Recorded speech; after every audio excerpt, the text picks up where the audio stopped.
for 1 point.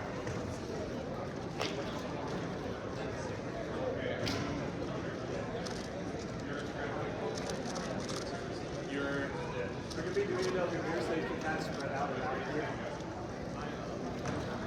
Try and not be in front of that camera right there. Try and be like behind it. Yep.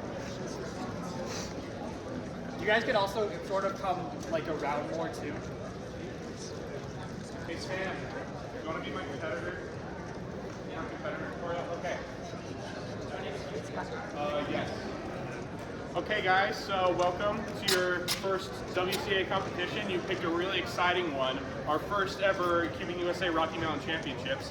So we're going to go over some of the roles here. So Carter Kucala right here, he's going to be our judge. And then we have Simon Kelm right there, he's our runner. Brendan Backer right there, he's going to be our scrambler.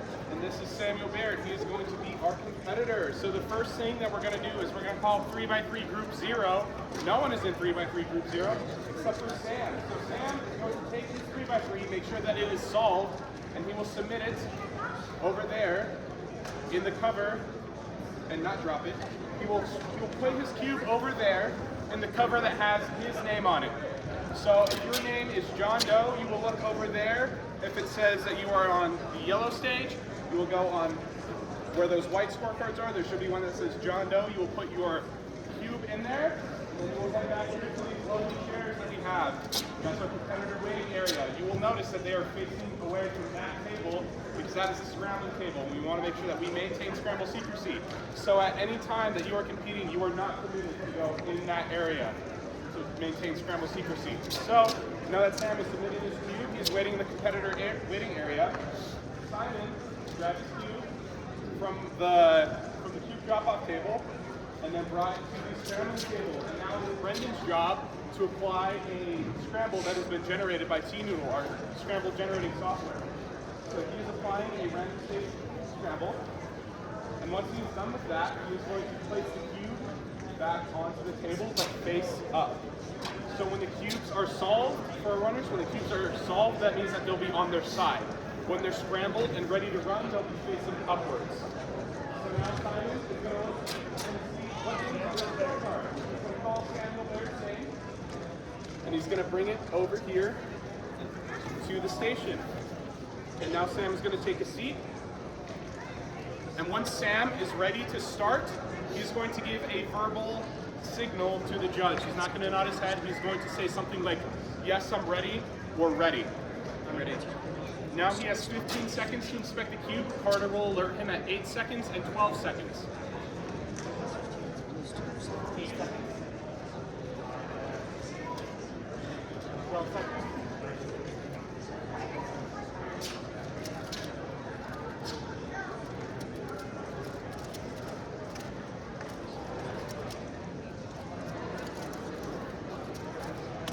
All right, now Sam has completed his solve. So Carter is going to write down the time on the scorecard, and he is going to sign. So he's going to put 13.45, which is the time that is on the timer. These displays are nice for the spectators, but they can be off by more than a second sometimes. So when you're writing down the time, make sure that it is on the timer itself. So once Carter is done writing down the time, he's going to sign, and he's going to give it to Sam, and then Sam will sign. By signing this scorecard, you are verifying, both as the judge and the competitor, that the time written down is correct. It's like a contract. You are saying, yes, I verified that the actual time that Samuel Baird achieved during 3x3 round 1 on solve 1 is 13.45 seconds. So now that Sam is done with his solve, he can go back to the competitor waiting area, and then Carter will take the cube and the scorecard and put it back in the cover, and he will hold it up above his head. So Simon knows he can grab the cube, and that will repeat 4 more times. So now it's time to go over some penalties.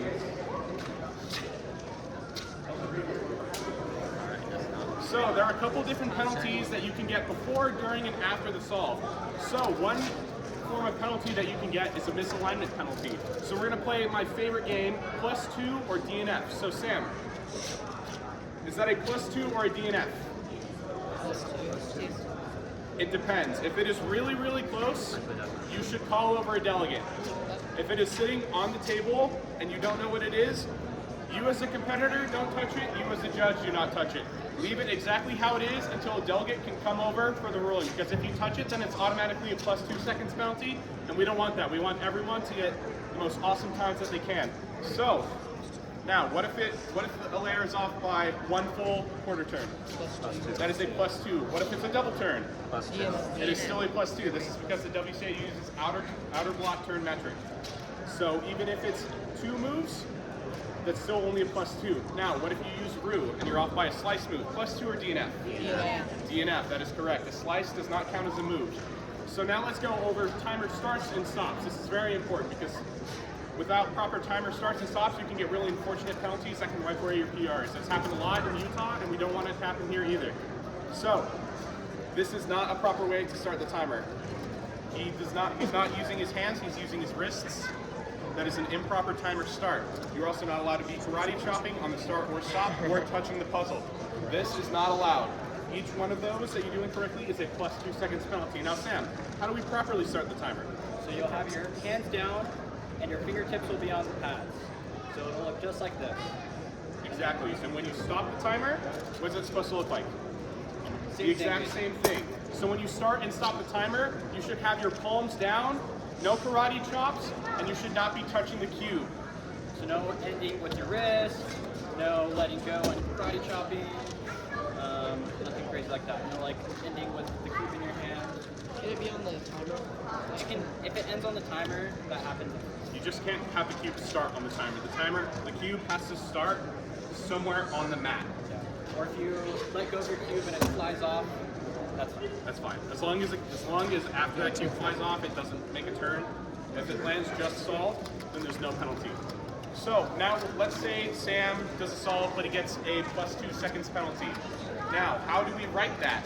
So let's say that Sam gets a 6.25 second solve, but he got a +2. So Carter, will you show us how to write a +2 seconds penalty? I will write down 6.25, which is the time on the timer.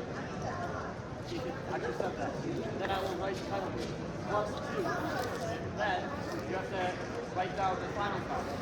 Equals 8.25. You need to write down the entire equation.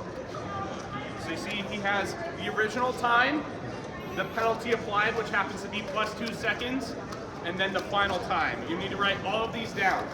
So let's say if he got a +4, you would do the same thing, but you would put 6.25 plus 4 equals 10.25. You need to make sure that you have the original time, the penalty, and the final time after the penalty. And if you need to write down a DNF, unless it is an event that has a cumulative time limit, which I think the only one is 3x3 blindfolded, which is happening tomorrow, you can just write DNF. But if it says at the bottom of the scorecard, if it says cumulative, or CUM, that means that you need to write down the time and DNF. And there are also some events that have cutoffs and time limits. And the difference between a cutoff and a time limit is very important. So a cutoff means that you have either 1 or 2 attempts to get below that time. If it is a mean of 3 event, like 6x6 or 7x7, that means that you have 1 attempt to get below the cutoff, or else your average is done. If it's something like 5x5 or 4x4, where it has an average of 5 solves, that means that you have 2 chances to get under the time limit. Sorry, under the cutoff. The time limit is different. So let's say you're doing a Megaminx solve.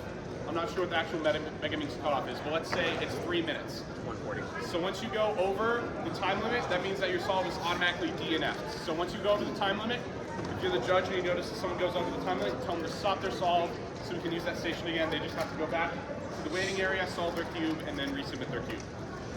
Do we have any questions? Yes. So what if you solve your cube, but once it hits the table, then it turns? So unfortunately, that is a +2 seconds penalty.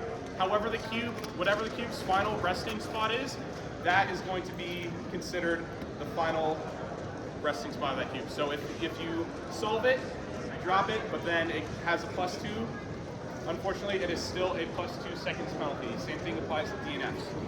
Any other questions? Yes. Is a corner twist a DNF? Is a corner twist a DNF? A corner twist is a DNF, but you are allowed to fix it. So let's say Sam got a corner twist. He is allowed to fix it. But if you have a corner twist, you are only allowed to twist one corner. to not provide a competitive advantage. The same thing applies for pops. If a piece pops out, you are not allowed to take out other pieces to provide a competitive advantage. Do we have any other questions? Yes.